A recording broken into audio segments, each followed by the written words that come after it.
Ora, meus amigos, quinta-feira, altura de falarmos aqui um bocadinho de basquetebol e o Chico deve estar com umas olheiras grandes, que ficou a fazer o jogo ontem à noite. Eu acabei de ver o jogo há 20 minutos, meia hora, portanto está tudo fresco aqui na minha cabeça. Chicão, é a primeira vez que estamos a falar desde que começaram os finais e eu achei que já ia estar a ganhar 3-0. Eu tenho a dizer que tu e o Ricardo sempre estiveram muito confiantes no Standard e eu, só para que fique claro, sempre disse que não era assim tão linear. Mas só para que fique claro, que para não parecer que eu sou parcial com os meus Standard. Eu não gostei das derrotas do Standard, pela forma como surgiram, mas há que dar o devido mérito aos Pacers. Especialmente, até acho que tiveram mais mérito neste jogo propriamente do que no jogo 1, para ser sincero. No jogo 1 há ali uma genialidade, há aquelas runs que nós tanto vemos na NBA. Neste jogo há muita estratégia, há aquele lado bonito das finais, de ajustes, e eu, por muito que não tenha gostado do resultado final, gostei muito do jogo enquanto adepto de o analisar, porque foi muito interessante. Apesar de alguns erros do Standard, que parecia que estávamos nos infantis. Eu lembro-me de um especificamente do Caruso, numa reposição de bola após sexto, onde ofereceu a bola ao TJ McConnell no quarto período, se não estou em erro. Esse foi o lance que eu até não sei se foi no quarto ou se foi no terceiro, confesso que já não me lembro, mas foi daqueles que eu disse: o que ele está a fazer? Não, tens toda a razão. Eu concordo e eu ia dizer exatamente isso e tiraste as palavras da boca. Este jogo é muito mais meritório do que o jogo 1. O jogo 1, como tu disseste bem, é um jogo que tem um final absolutamente louco e é um misto de o Standard falharem em determinados momentos e os Indiana Pacers fazerem uma recuperação, aproveitar e fazer uma recuperação muito boa. Neste caso estamos a falar de um jogo wire to wire de grande qualidade. O Standard dominaram, parecia, especialmente na primeira parte, que independentemente das pequenas runs que os Indiana iam tendo, eles iam estando sempre com uma vantagem de 6, 7, chegaram a ter algumas vezes 9, portanto parecia que o jogo estava a preparar-se para, no terceiro período, o Standard fazem ali um parcial de 12-0 e de repente aquela vantagem de 8 ou 9 pontos já é uma vantagem de 19 e já não consegues ir buscar. Mas essa run nunca aconteceu. E nunca aconteceu porque os Indiana Pacers, para já, estão a fazer aquilo que nós imaginávamos a nível de turnovers, que é muito poucos. Neste jogo, por exemplo, de uma forma que não é nada normal, Oklahoma até tem mais turnovers do que Indiana, 17-13. E quando falamos de 13 turnovers dos Indiana Pacers, é esta a receita, não é? Independentemente de Oklahoma fazer aqui 17 ou 15 ou 12... Se Indiana mantiver este nível, ali na casa dos 10, 11, 12, 13, os jogos podem ser realmente muito mais equilibrados e este jogo não só foi equilibrado, como ainda caiu para o lado deles. E vamos aqui olhar para alguns pontos muito interessantes. Eu queria começar por estes, Chico. Eu senti, e eu depois estive a ver as vossas mensagens, eu não quis ver as mensagens antes para não saber o resultado. Estive a ver, e o Ricardo também fala disto, Shai Gilgeous-Alexander nunca pareceu confortável no jogo e nunca pareceu porque também foi permitida uma agressividade quer por Aaron Nembhard, quer por Ben Shepherd, que acho que depois no último período o Shai só faz 3 pontos. Pareceu-me que ele estava desconfortável, pareceu-me que ele estava cansado, pareceu-me que ele estava algo irritado até com o próprio jogo.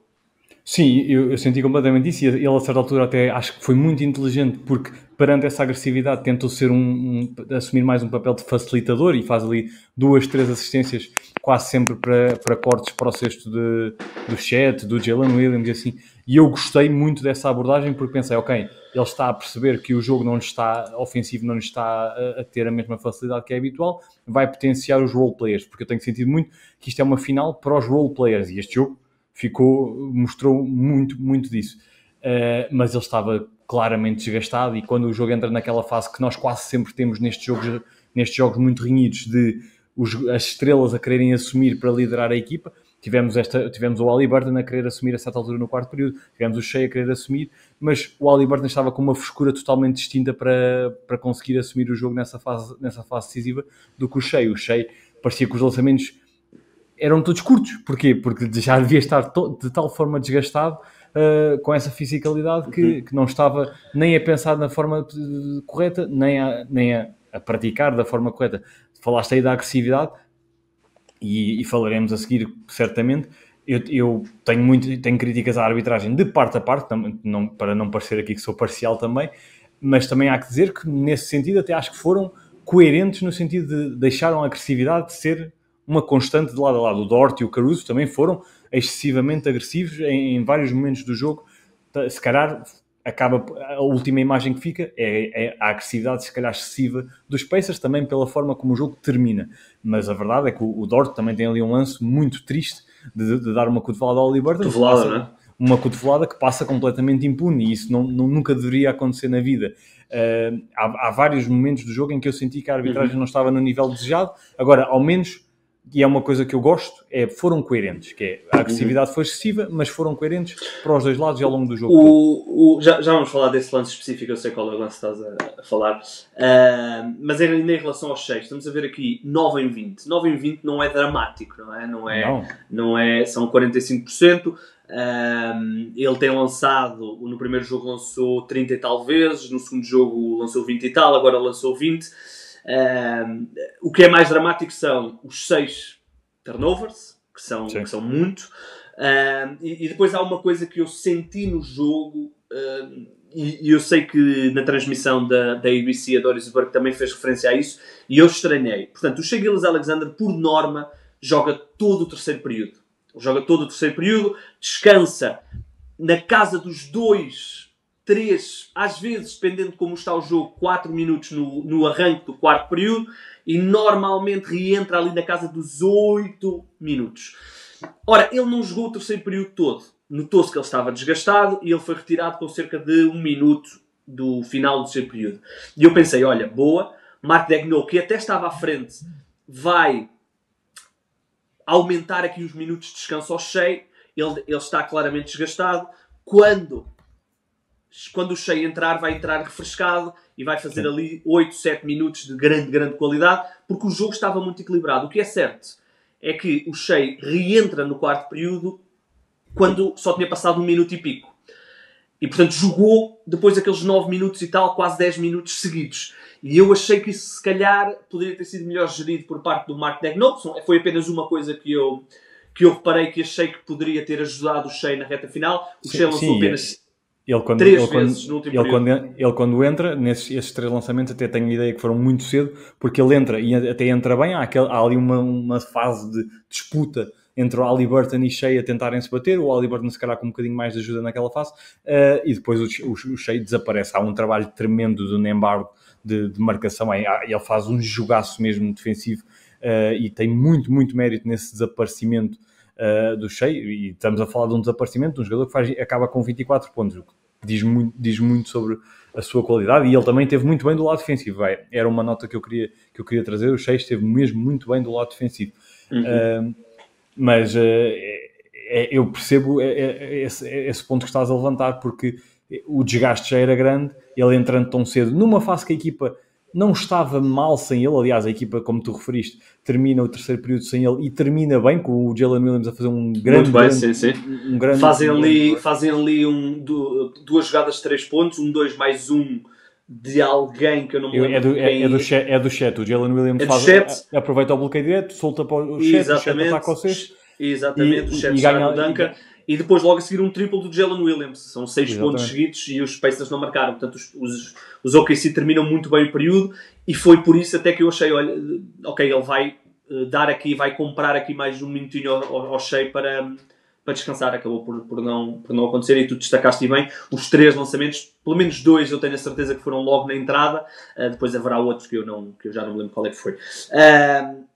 Portanto, esta é uma nota. O Shai teve um jogo complicado a nível físico.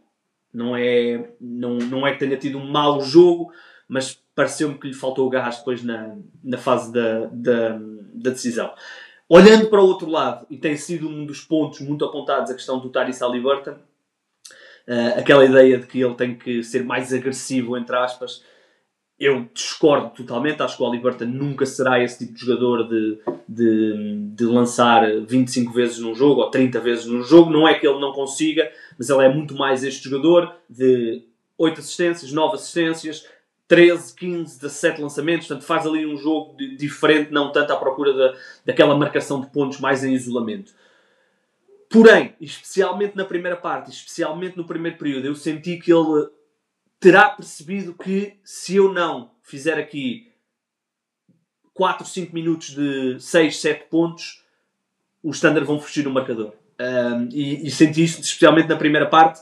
Na segunda acho que depois houve outros jogadores que apareceram, mas senti que ele olhou e disse, ok, o Siakam foi para o banco, se eu não fizer aqui um parcial de 6 pontos, 8 pontos, os Thunder vão embora. Portanto, gostei de ver esse chip do Tyrese Haliburton de não, agora tenho que fazer aqui qualquer coisa, e o Haliburton foi neste jogo que é uma coisa que tem sido nos últimos jogos, que ele é constante. Todas as ações ofensivas do Thunder é para envolver o Haliburton, obrigá-lo a defender. Haliburton mudou isso para o outro lado e disse, todas as ações que eu tiver a bola, onde é que está o Shai Gilgeous-Alexander? Ok, então vais ser tu a defender-me.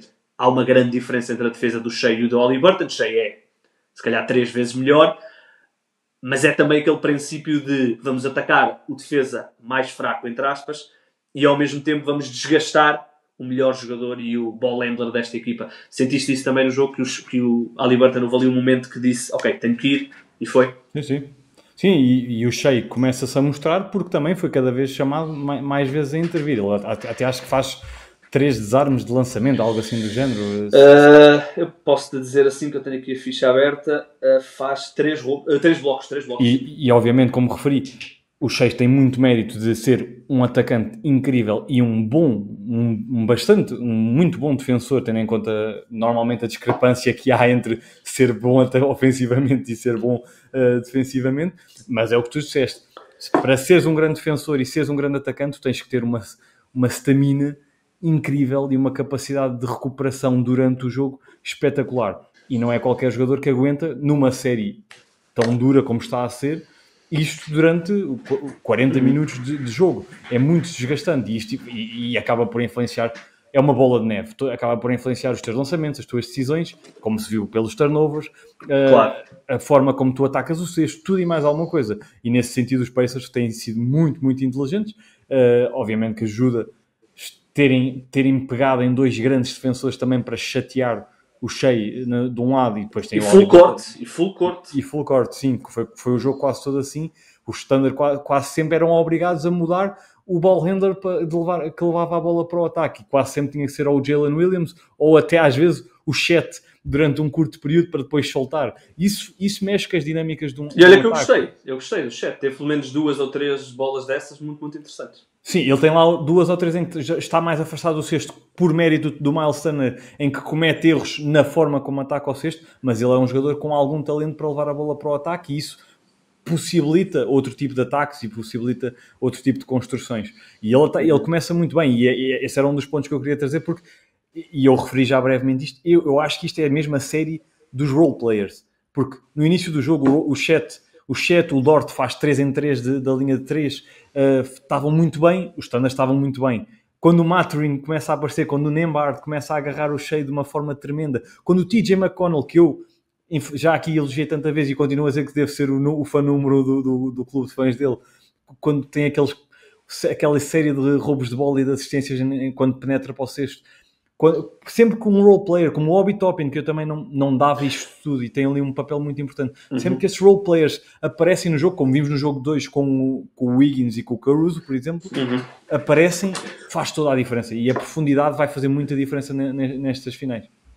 Eu ia guardar isto para o fim, porque isto para mim foi aqui a decisão do jogo, mas eu ia guardar isto para o fim, mas tu já fizeste alusão. Os nomes que tu disseste, Mathurin, TJ McConnell, Obi Toppin, são 3 suplentes. Sim. 49 dos 116 pontos Exato. dos Indiana Pacers vieram do banco. Os Oklahoma City Thunder marcaram 18 pontos através de suplentes. E isto é a inversão quase de 180 graus do que aconteceu no jogo 2, onde, como tu referiste bem, Caruso e Andrew Wiggins marcaram já não lembro quantos pontos, e agora tivemos o inverso, e foi aqui, ou seja, e é por isto que nós dizemos que o Shea pareceu cansado.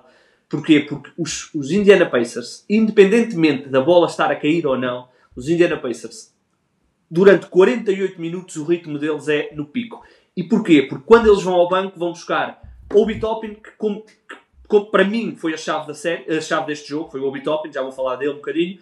Vão ao banco, vão tirar Obi Toppin, que é um saltitão de velocidade, o TJ McConnell, que é um verdadeiro dínamo, às vezes pelo lado, ou seja, às vezes entusiasma-se tanto, comete erros, mas neste jogo conseguiu-se controlar muito bem e faz uma partida brutal, e depois Benedict Mathurin, que tem talvez o melhor jogo da carreira a nível playoff. Ele no ano passado não jogou infelizmente playoff, estava lesionado, e foi extremamente importante, tanto a defender como a atacar, e estamos a falar de 31 pontos de diferença.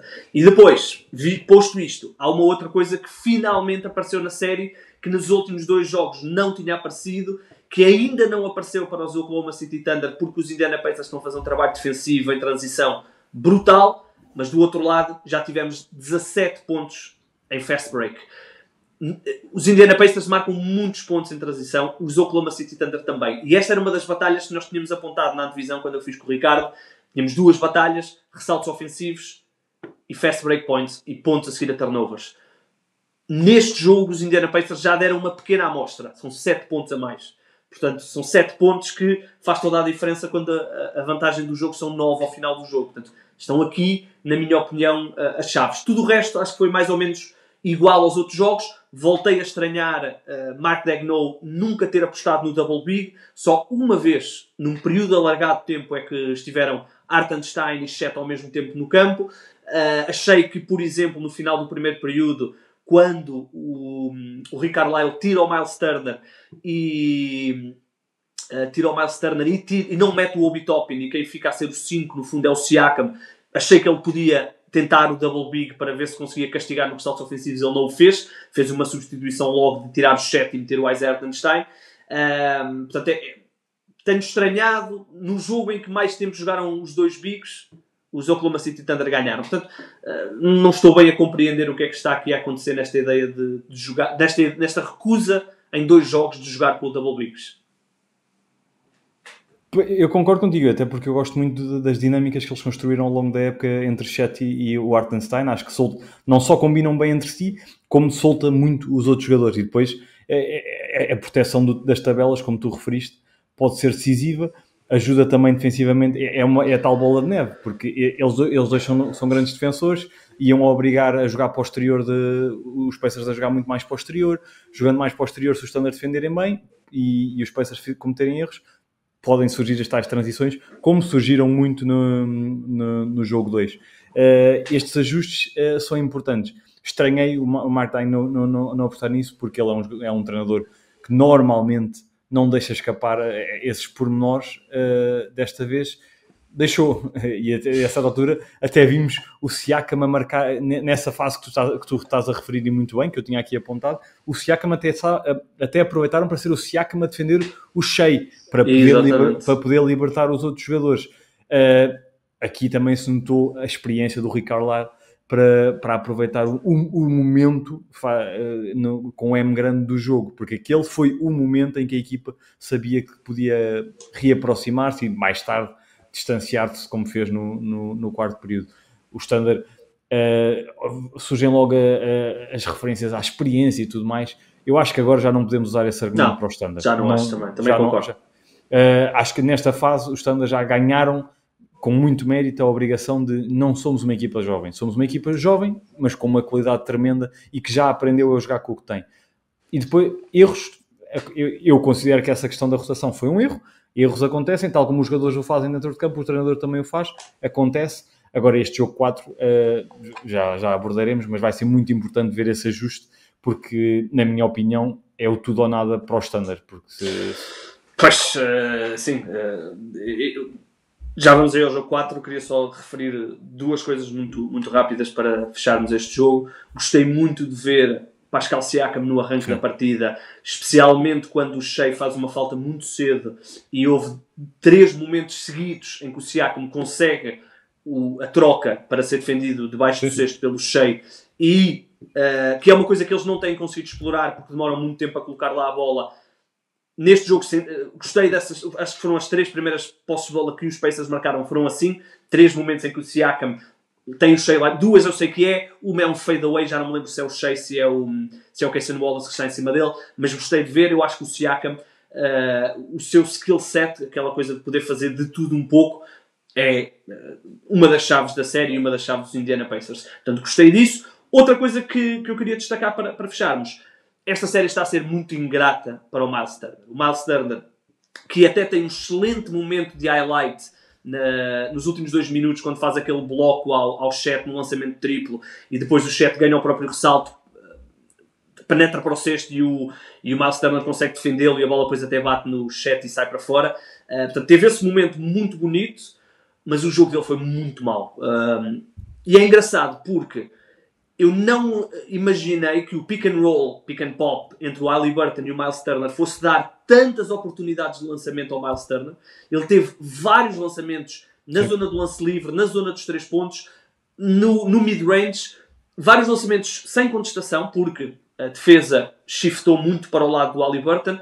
O que é certo é que ele está a ter um jogo muito difícil, está a ter uma série muito difícil, está a falhar os seus lançamentos. Não parece nada confiante. Exatamente. Ele tem um momento no terceiro período, numa altura em que os Standards estavam a ganhar alguma margem.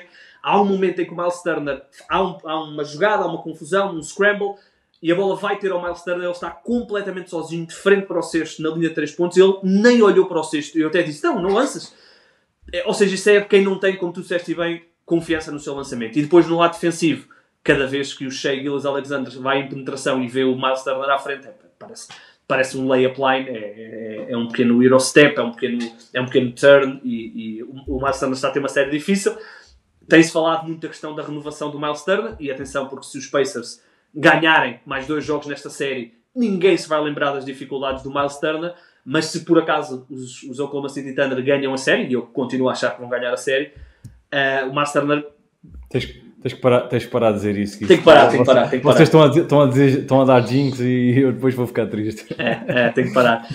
Mas pronto, estas eram as últimas 2 notas que eu tinha aqui. Depois tenho aqui mais alguns apontamentos que não são relevantes. Se me permites dar um último apontamento, eu a certa altura, claro. Quando tu referiste no início a primeira parte do Standard, que o Standard, eu concordo totalmente com a análise que fizeste, que apesar de não estarem a conseguir fazer a tal run que os distanciasse devidamente do jogo, parecia que ia aparecer mais cedo ou mais tarde. Parecia que ia aparecer e estavam sempre na liderança, e acho que em parte foi porque estavam a conseguir encher o outro lado com faltas e estavam a obrigar a uma rotação diferente. O Nembhard chegou cedo às 3 faltas, o Siakam chegou cedo às 3 faltas. O Aaron Smith também. O Aaron Smith também. E eu a certa altura pensei, ok, isto a certa altura eles vão ficar tão carregados de faltas que vão ficar ou com medo de ir a certas bolas, ou vão chegar à sexta falta e vão ser expulsos e vai obrigar a ajuste na rotação. Mas na segunda parte, eles ajustaram tão bem na rotação defensiva que não foram obrigados a fazer essas faltas, ou as faltas que fizeram foram dos jogadores menos carregados. E isso fez muita diferença no desgaste. E eu achei que foi muito importante o papel do Ben Shepherd nesse momento, porque eu tinha aqui apontado, quando o Nembhard vai para o banco, a meio do segundo período com as 3 faltas, o Shea tem o seu melhor momento. Tem ali duas jogadas onde faz assistência e 2 penetrações. E eu pensei, olha, se o Nembhard na segunda parte tiver problemas de faltas, o Shea vai carregar esta equipa até à vitória. E eles tiveram que colocar o Ben Shepherd no terceiro período. E mesmo no segundo período, na reta final, achei que ele fez um trabalho defensivo muito, muito bom, a conseguir manter-se na frente do Shea. Obviamente não vai anular o Shea, não é isso que estamos aqui a falar, mas manter-se na frente. E eu tinha isso aqui apontado também do trabalho do Ben Shepherd a proteger as faltas do Nembhard e do Aaron Smith. Sim. Eles foram, eu achava que eles iam ficar carregadíssimos de faltas, porque os Thunder também estavam a aproveitar. O Jalen Williams, apesar de não ser constante ao longo do jogo, estava a penetrar bem e a fazer esse ataque. Fez um bom jogo. Fez um mau primeiro período, mas acabou por fazer um bom jogo. Pois, é esse o problema dele, porque é um grande jogador que falta-lhe essa consistência ao longo do jogo e de uma série. Porque quando ele conseguir isso, vai retirar muito peso do Shea e retirando peso do Shea, os defesas vão ter que colapsar, por aí fora. Mas essa gestão das faltas foi muito, muito bem feita de Indiana. Eu não me farto de falar desta evolução defensiva que houve em Indiana. Incrível. Nós falávamos há 1 ano e meio, 2 anos, de uma equipa que seguia a mentalidade de vou fazer 150 pontos e o meu objetivo é fazer mais que tu e vou atacar sempre em 5, 6 segundos, para uma equipa que agora continua a atacar rápido, não em 5, 6 segundos, se calhar demora 12, 13 em média, mas com uma intensidade defensiva e que não acrescentou, e que tu se fores a ver, não acrescentou enormes nomes a esta rotação. Foi inteligente e foi construído de forma orgânica, tal como o Standard. Mas Indiana surpreendeu muito pela positiva.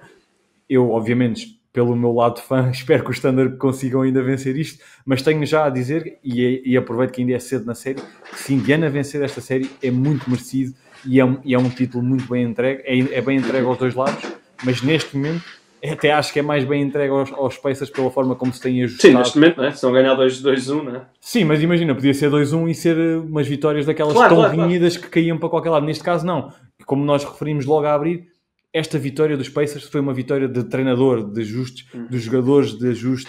Há mesmo muito mérito na forma como se ajustaram para este jogo 3. Aproveitaram também muito bem o ambiente em Indiana, que estava também muito bom, como tem sido em Oklahoma. E aproveitaram Caitlin Clark. Porque exato, nestes playoffs, sempre que ela está 9-0. Sempre que ela vai ver os Indiana Pacers ao pavilhão, os Pacers ganham. Portanto, já sabes qual é a receita para o jogo. Então espero que as FIVA joguem no dia... Ela está lesionada.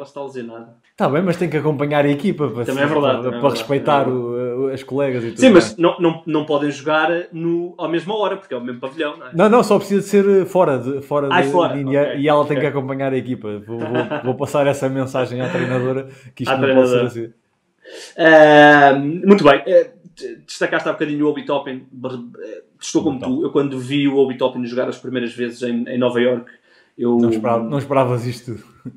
Chico, eu achei que tinha sido... E atenção, continuo a achar que foi uma pique demasiado alta, que foi lottery, sim. Não sei o quê.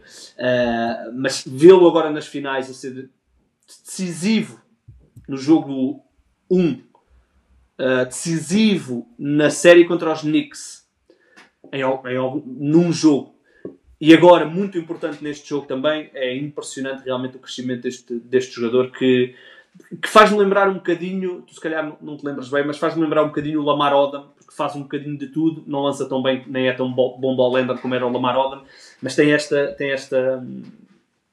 faísca, digamos assim. Olha, jogo 4 é na sexta-feira. Neste momento, nós já sabíamos que o jogo 4 ia ser de grande importância, porque a partir do momento em que a série está 1 igual, alguém tem que ganhar o jogo 3, portanto alguém vai poder fazer 3-1 no jogo 4, portanto sabíamos que era muito importante.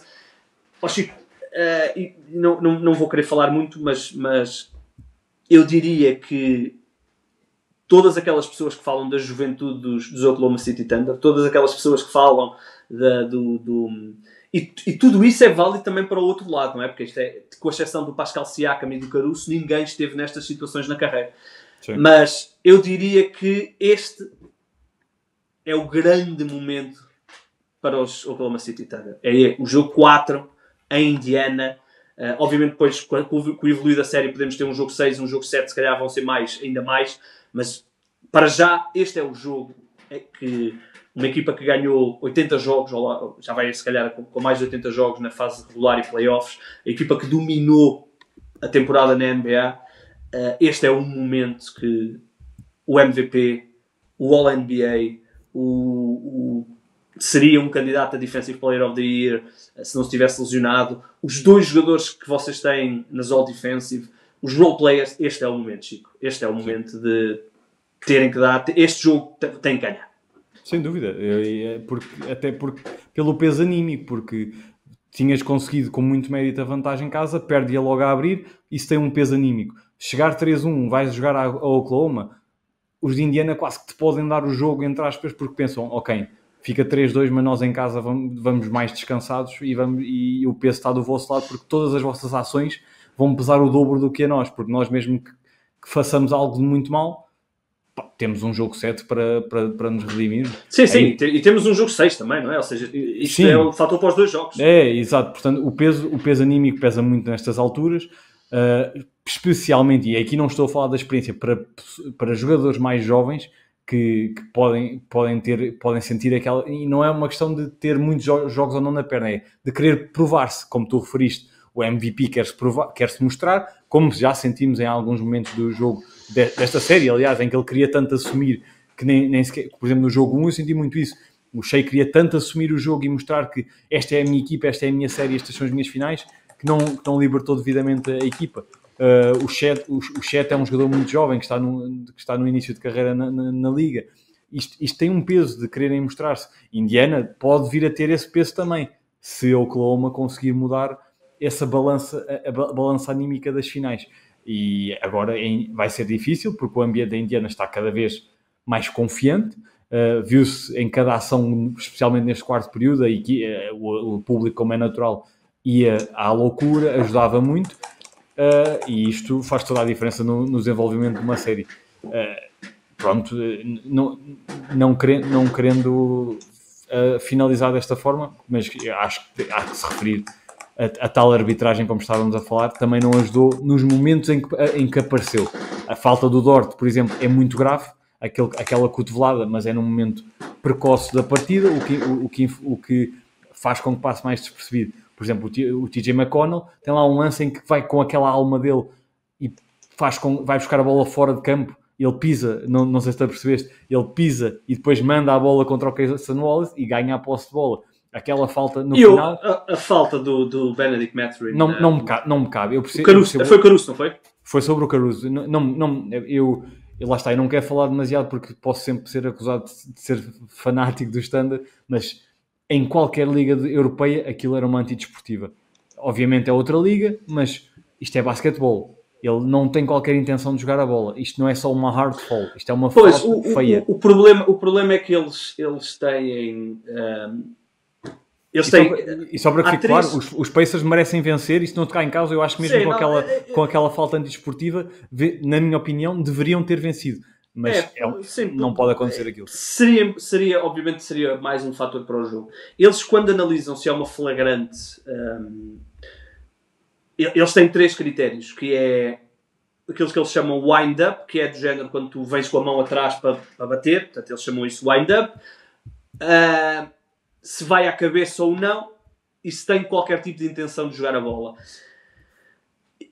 Aquilo que eles disseram, aquilo que os árbitros justificaram foi que não houve wind-up e que também não houve ataque à cabeça, digamos assim. Portanto, 2 das 3 princípios do critério não deram falta. E, portanto, eles têm um critério diferente para o que é uma flagrante. No nosso caso, na Europa, se um jogador vai isolado para o cesto e o outro faz falta, é imediatamente falta flagrante. Porque não há intenção de jogar a bola. Mas eles ali, para fazerem falta flagrante, precisam de atingir estes critérios. Na minha opinião, claro que é uma falta flagrante. Para a NBA, eles não consideram isto uma falta flagrante. Pode ser que um dia revejam, porque é uma falta dura. Aliás, o Mike Green, que faz as narrações dos jogos nas finais, estava chocado como é que não era falta flagrante. Mas, por exemplo, o Steve Jerry, que é o VAR da ESPN e da ABC, estava a dizer que, como não atingiu as 3 critérios, ou 2 dos 3 critérios, ele achava que não ia ser marcado falta flagrante. E acabou por estar ele correto. Eu lá está, não concordando, eu agora só peço que façam o que eu referi há bocado, que é que mantenham o critério. Que é, da mesma maneira que têm deixado a fisicalidade dos dois lados ser muito, muito elevada, então pronto, agora o Standard, quando fizerem algo parecido, que o critério seja mantido, mesmo que as equipas de arbitragem variem de jogo para jogo, como é normal. Sim, vamos... É muito difícil apitar em playoff por causa disto, que é a necessidade de deixar jogar, ou seja, a necessidade de dar aos adeptos a fisicalidade. O espetáculo. Não, é isso, a fisicalidade que os adeptos pedem durante o ano todo, portanto, mas ao mesmo tempo tentar controlar este tipo de excessos, porque à medida que tu vais fazendo uma falta, ok, foi uma falta, depois dás ali um encosto mais forte e ninguém marcou nada, e tu, ok, então posso fazer isto. Depois, ok, então deixa ver se também posso fazer isto. É muita experiência, sim. Esta falta, Chico, a falta do Benedict Mathurin no Alex Caruso, se fosse num jogo em dezembro, o Mathurin no mínimo levava uma flagrante 1 e ok, ele não vai à cabeça, vai aqui à zona dos braços. Pronto, portanto, não vou assumir que era uma flagrante 2 expulsão. Sim. Mas no mínimo levava uma flagrante 1. Pronto, vamos ver se o critério se mantém, como tu disseste bem. Não, e depois tem este problema da exposição, que nas finais, eu estava a comentar isso contigo e com o Ricardo durante o jogo, porque parece que todos os anos falamos da arbitragem. Porquê? Porque como é uma exposição tão maior e toda a gente está tão mais atento ao pormenor, reparas muito mais nestes erros, se me permitem a expressão, do que num jogo normal entre os Wizards e os Pistons em janeiro. Mas mesmo que fosse Oklahoma, Indiana em janeiro, ou seja, o grau de atenção, como tu disseste bem, é muito reduzido. Não é? Esta falta do Benedict Mathurin no Caruso está a correr a internet. Eu, quando fui ao Twitter a seguir ao jogo, foi das primeiras coisas que vi. Olha, Chico, vamos então ver o jogo 4, sexta-feira. Queria só falar duas coisas muito rapidamente. Primeira coisa, eu confesso que nunca tinha visto isto. Já sigo a NBA há muitos anos, já vi muitos treinadores a ser despedidos, já vi muitas equipas a irem buscar treinadores e até terem que pagar piques e não sei o quê. Eu nunca tinha visto uma equipa pedir tantos pedidos de conversa com treinadores de outras equipas, e naturalmente são todos rejeitados porque isto aqui não há cá favores. Portanto, os Knicks já pediram para falar com Jason Kidd, com Chris Finch, com Ime Udoka. Surgiram agora também rumores de que pediram com o treinador dos Bulls, que agora estava a faltar o nome, o Billy Donovan. Eles já me mandaram mensagem também, mas o Zé não deixou. Não deixou. Eu acho que a única equipa que permitiu os Knicks falarem foram os Milwaukee Bucks, mas os Knicks disseram que não queriam falar com Doc Rivers. E eu confesso que nunca tinha visto isto, e que não estou bem a perceber, porque claro que as outras equipas não te vão deixar falar, porque ainda por cima eles estão a ir a treinadores, com exceção do Billy Donovan, mas eu essa aí não sei se é mesmo verdade. Mas todas as outras, Jason Kidd, Ime Udoka, Chris Finch. Jason Kidd, é verdade que este ano teve uma época diferente, mas há um ano estava nas finais. Ime Udoka acabou de levar os Houston Rockets ao segundo lugar da Conferência Oeste. Chris Finch tem 2 finais de conferência seguidas.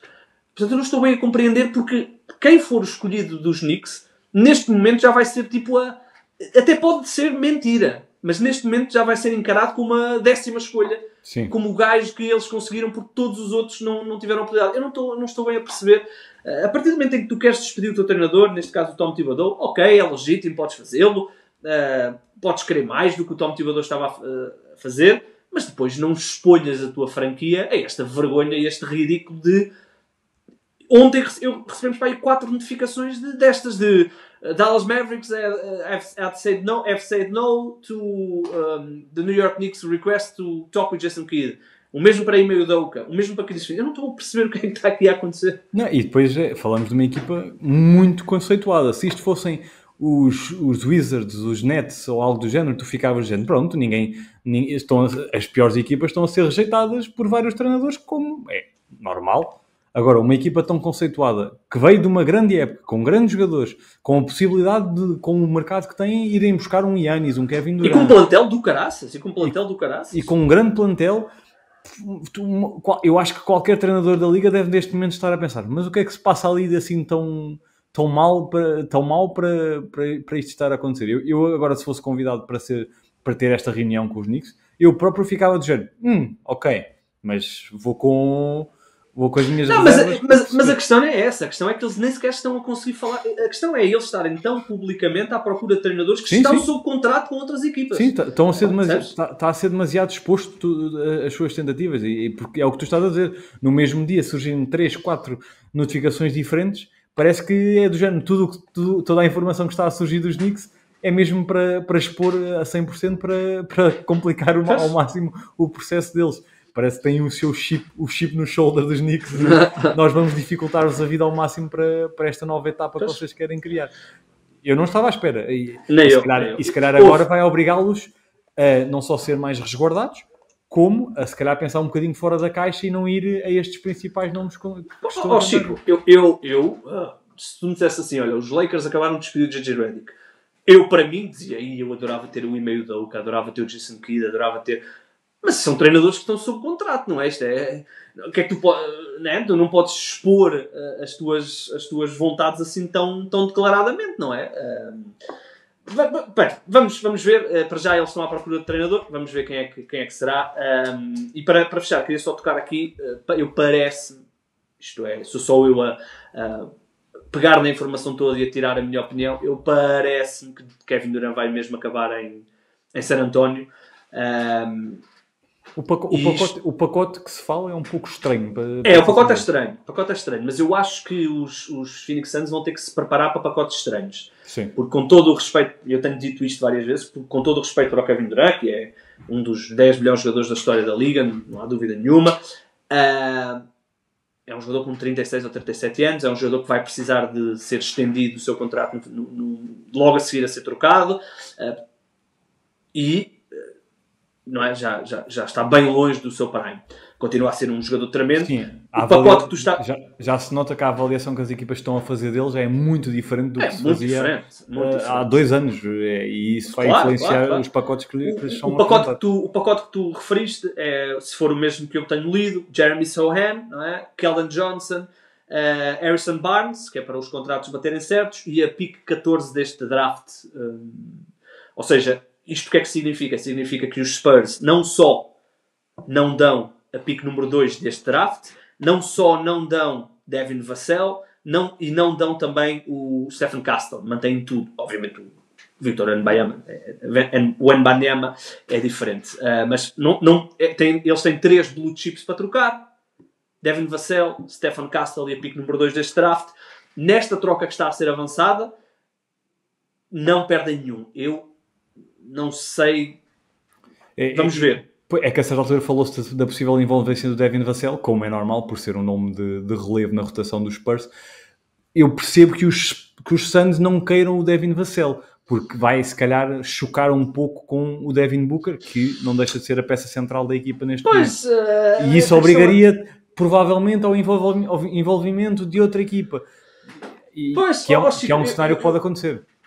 A questão já vamos ao lado dos Suns. No que diz respeito aos San Antonio Spurs, eu percebo perfeitamente esta aposta no Kevin Durant, especialmente porque é uma aposta que os mantém, ou seja, o timeline deles obviamente é acelerado quando tu colocas Kevin Durant, De'Aaron Fox e Victor Wembanyama e eventualmente Devin Vassell e Stephon Castle. Claro que é avançado, mas mesmo quando o Kevin Durant acabar a sua carreira e entrar no seu declínio, tu continuas a ter as fichas todas para, daqui a 5 anos, continuares a ser candidato ao título. Portanto, aqui estamos todos de acordo. Claro que faz todo sentido para este tipo de equipas irem buscar o Kevin Durant. Do lado dos Suns, tu referiste bem, aqui a grande questão é perceber o que é que os Suns, para já, o que é que eles querem fazer da sua vida e depois como é que eles, qual é que é o valor que eles são confortáveis a vender aos seus adeptos a troca do Kevin Durant. Porque aquilo que eles deram pelo Kevin Durant, ou seja, 2 jovens e uma porrada de piques, isso não vai acontecer. Nem metade disso. Nem metade. Por outro lado, se tu quiseres entrar num rebuild que parece que é inevitável em Phoenix, eu sei que provavelmente daqui a 2 semanas ou 1 semana vamos receber uma notificação a dizer que o Devin Booker estendeu o seu contrato, mas parece-me que é inevitável que no próximo verão estejamos a falar de trocas do Devin Booker, porque é inevitável um rebuild ali. Portanto, se eles realmente estiverem confortáveis com isso, irem buscar Jeremy Sohan, Harrison Barnes e Keldon Johnson, parece ótimo, porque são 3 jogadores, têm algum valor, pelo menos o Keldon Johnson e o Jeremy Sohan têm algum valor, mas são contratos relativamente confortáveis e que vão acabar, e quando acabarem, provavelmente a equipa vai estar no lodo da NBA e vai reconstruir-se através disso. O que é que eles não vão receber? Piques. Não é? Portanto, temos que perceber se eles querem um rebuild com contratos maus para eventualmente depois, daqui a 6 meses, colocarem o Harrison Barnes em Los Angeles e recebem uma pique. Daqui a 1 ano colocam o Jeremy Sohan em Oklahoma e recebem outra pique. Ou seja, perceber se é isso que eles querem fazer ou se o que eles querem fazer é simplesmente chegar a uma equipa e dizer assim, olha, ofereçam-nos 2 contratos expirantes e 2 piques. E levem o Kevin Durant. Eu acho que é inevitável eles entrarem num rebuild. Agora, vamos ver qual é que é o caminho desta troca, porque não há, Chico, na minha opinião, e eu ficaria surpreendido que assim fosse, não há aqui nenhum cenário em que tu trocas Kevin Durant e para o ano és melhor do que o que foste no ano passado. Sim, isso concordo. Seria obrigatório ir buscar uma estrela ao outro lado e isso depois teria que ser uma estrela muito específica para combinar com o Devin Booker e obrigar a resolver esta situação do Bradley Beal, que também é muito sensível. Aliás, nós estamos aqui a falar muito do Kevin Durant. A situação do Bradley Beal, se calhar, ainda é mais complicada do que a do Kevin Durant. O Bradley Beal vão ter que ficar ou dispensam ou tomem contrato dele. É isso, eu estou a dizer que é complicada de resolver, tendo sucesso a resolver, que é arranjar algo positivo em troca, porque ele tem a no trade clause, não é? Salvo erro. Ele tem a no trade clause, mas nem é isso. Tu neste momento, se chegares a qualquer equipa do mundo e disseres assim, olha, queres o Bradley Beal? Ele abdica da no trade clause. São 110 milhões nos próximos 2 anos. É muito dinheiro para a os Suns hoje têm que pagar a alguém para receber o Bradley Beal. Não é ao contrário. Pois. Meteram-se numa bela alhada com as últimas movimentações que fizeram. O que me dá alguma pena, porque aquela equipa que chegou às finais com o DeAndre Ayton, com o Chris Paul, era muito porreira de ver jogar com o Monty Williams, era muito fluida. Cam Johnson, Michael Bridges. Estragaram-se. Correu mal, fizeram uma aposta, não correu bem. A NBA tem destas coisas. Tenho alguma pena, porque eu sempre fui grande fã do Devin Booker e ele estava ali numa esfera de positivismo desportivo muito, muito engraçado. E agora voltou a esta espiral que um jogador do calibre dele não deveria estar. Acontece na NBA. Uma equipa Chico, e sabes quem é a culpa? A culpa é do Kevin Durant. Quem é a culpa? Não. É do Kevin Durant. A culpa é de um senhor europeu, esloveno, chamado Luka Doncic, que decidiu marcar mais pontos numa primeira parte sozinho do que a equipa toda dos Suns. Humilharam os Suns. Os Suns são vendidos, entram em pânico, vão buscar o Kevin Durant. Ok, boa troca, pronto, é Kevin Durant.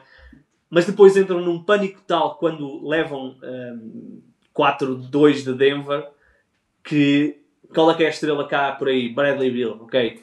All-in pelo Bradley Beal. E aqui é a morte dos Phoenix Suns. Quando pegam no contrato expirante do Chris Paul, que poderiam eventualmente ir ao mercado e tentar arranjar 2 bons role players, quem sabe até ligar outra vez a Brooklyn e dizer, olha, o Cam Johnson e mais alguém, ou o Nick Claxton, não podem vir para aqui, nós damos as piques que demos a Washington vão para aí. Não, o que eles fizeram foi ir a Bradley Beal. Este é o erro cardinal desta equipa.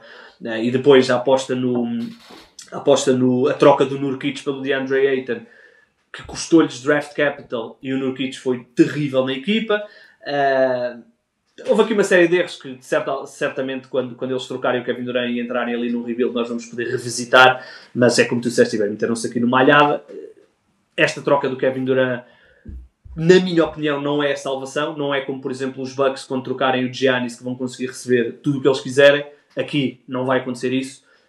E, portanto, Devin Booker vai renovar porque vai receber o maior contrato da história da NBA. Vai receber 150 milhões em 2 anos. E isso é, obviamente, irrecusável. Mas acho que é inevitável para o ano estarmos aqui a falar de trocas de Devin Booker com os Phoenix Suns como uma das piores equipas da liga. Porque esta equipa dos Suns, independentemente de quem eles recebam pelo Kevin Durant, esta equipa dos Suns é uma equipa de 12º lugar, 11º lugar no Oeste. Não há aqui... Eu não consigo dizer... Mesmo que o Devin Booker faça um ano de MVP, marcar 30 pontos por jogo, esta equipa não tem hipótese nenhuma. No melhor dos casos fica em 10º lugar. Sim. Se já o era assim com o Kevin Durant e Devin Booker, lá está, o retorno que eles trarão nunca será vantajoso. Eu não lhes desejo mal nenhum, mas não vejo um cenário onde saiam, nem sequer saiam com esperança, percebes? Isso é que é mau. Eles já assumiram que vão ter que fazer aqui um início de algo novo e eu não vejo um cenário onde eles pensem, ok, mas com este e com aquele jogador, não vejo. E isso é muito mau sinal para uma equipa, porque normalmente estas equipas vão para aquele purgatório desportivo durante algum tempo, e esse purgatório é o pior que há, que é nem ser bom o suficiente para lutar por algo, nem ser mau o suficiente para receber piques e coisas positivas. Chico, e há outra coisa, esta equipa ainda tem um segundo purgatório, que ainda é pior que esse, que é o não és bom, és medíocre, e nem sequer tens as tuas piques. Pois, exato. Eles vão passar, eu acho que o que vai acontecer aos Phoenix Suns é exatamente o que aconteceu, semelhante ao que aconteceu com os Brooklyn Nets, que foram maus durante vários anos, apesar de, a certa altura, começarem a ter uma equipa muito competitiva, com o LeVert, com o D'Angelo Russell e não sei o quê, mas durante alguns anos foram maus e estavam a olhar para os amigos do lado e estavam a vê-los a construir uma dinastia que, pronto, acabou por não acontecer por causa agora da lesão do Jason Tatum, mas estavam a ver as suas piques darem uma dinastia a um adversário direto.